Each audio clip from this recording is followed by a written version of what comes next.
looking at all this nature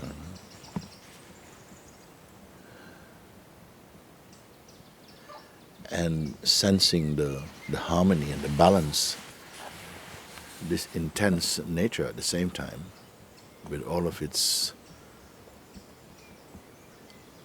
diversity and so many layers of the manifest functioning in its intricacy, and it is totally astonishing to the human mind, must be, that one power governs. In fact, it is common sense to see that one power governs all things. It has to be one power. When you reflect upon these things, that just the magnificence and of God, where the creation and the manifest functioning is itself the embodiment, the expression in real time with the Creator, who is not apart from it, who is subtly imbued and pervading all that we see through the physical senses and the mind. This is an astonishing beauty.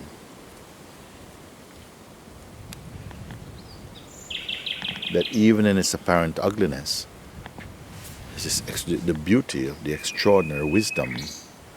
It cannot have been created piece by piece, atom by atom, in the way that the human mind works. Put one thing together with another thing. The greatness of this power is it simply will things into existence or into form and functioning. It simply wills it, because it continues to create. It continues to be a creative power, and you cannot see a creator creating it. It is like the very act of creating is the creator creating, and the creation simply just unfolds, pours out of itself. Where's the separate creator, you see? The mind wants to attribute some separate creator somewhere, but where? Where? And if the creator is somewhere, then he is limited, you see? Means that other places he's not. There cannot be this, you see?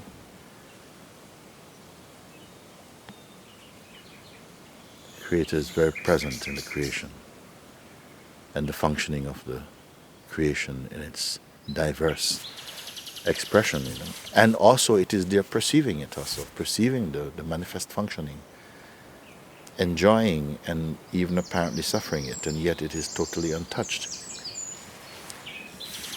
It is totally untouched.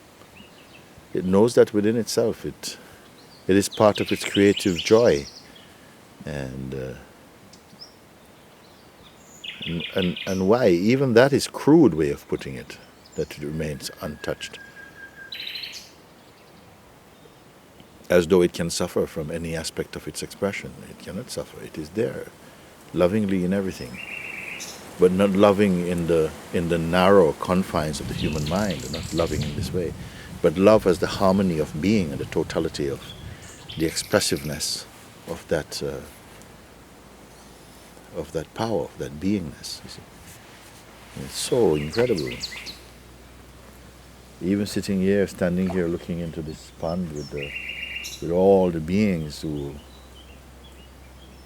were placed here and who grew out of nowhere. They came to live and to dance, to play and to die here, and to procreate here. You see, so absolutely wonderful. What is the point? If there is a point, just to be in awe of this tremendous principle.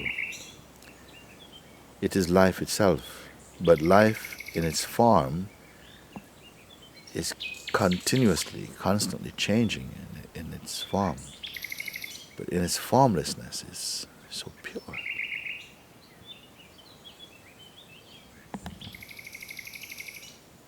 Many years ago, remember saying that there's no tree inside a tree, and there's no cloud spirit inside a cloud. There's no horse inside a horse. There's no man inside a man. In all these forms, consciousness and the life force is dancing. There's consciousness, but who can see consciousness? Like the wind, you feel it, but nobody sees it. You only feel and perceive its effect by seeing the leaves moving, the trees swaying, and the cool touch against your skin. But the wind nobody can see, like the spirit. You see another human being or any life form, you see the form with the physical senses. There's much more to perceive than merely the form. And there's much more being perceived but not understood, not grasped. Because as long as there is within us this firm belief that we are just our tangibility as substance, as elemental substance, you don't see the subtle things.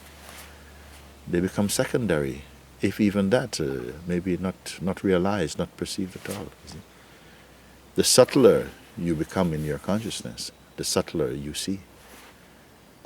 You don't sacrifice necessarily the perception of the tangible form, the surface form. You see all the form and the spirit functioning in them, the quality of that expression, the implication of that expression very often, the soul power, the joy, the love, all of that is simultaneously perceived inside the being. How wonderful. And this being that is perceiving itself is this creative power. It is God. It is the truth. And yet, in the filter or the expression of as a human being or as an independent being or even as ego, the perception is contaminated because it becomes personalized. And where it becomes personal, meaning there's a belief that the form is itself, it's a severe restriction on the consciousness, which is formless and limitless. And now it begins to taste its own concept. It believes in limitation, it tastes limitation, you see. And it struggles with limitation. It is so wonderful to see. This is how it appears to me. I see all this, perceive all this wonderfulness. But I, as the perceiver, perceiving the wonderfulness, is the wonderfulness also. The wonderfulness must perceive itself in the total functioning of the perception of wonderfulness, if you can put like this. It is so all-encompassing. But these words and these concepts are always limited. Because if it is all-encompassing, its encompassingness and what it encompasses is one thing, you see.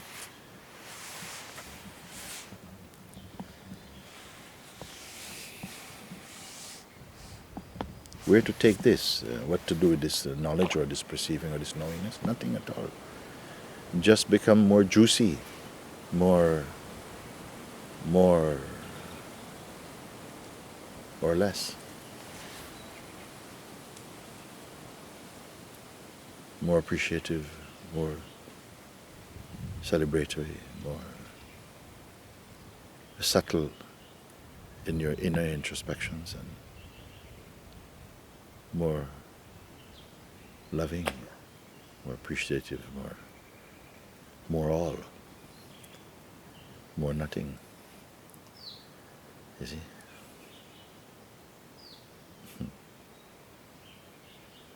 It's just a joy. It's just a joy. Just a joy.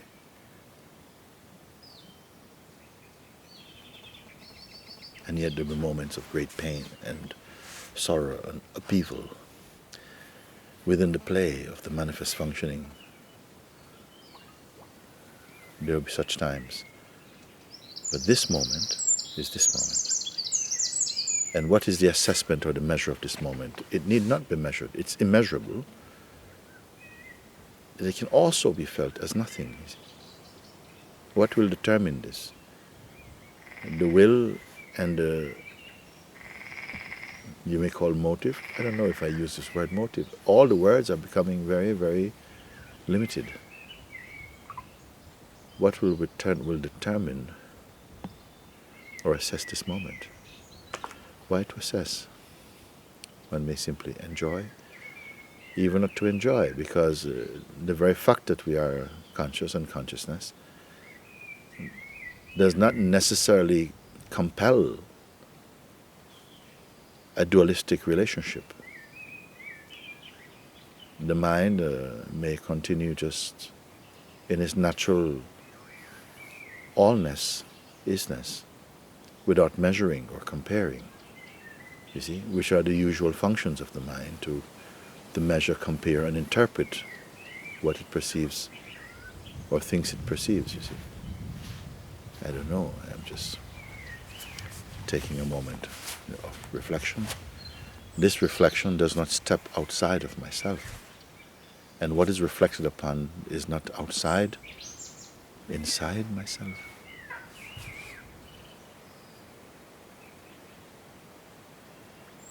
May you enjoy this as much as I do.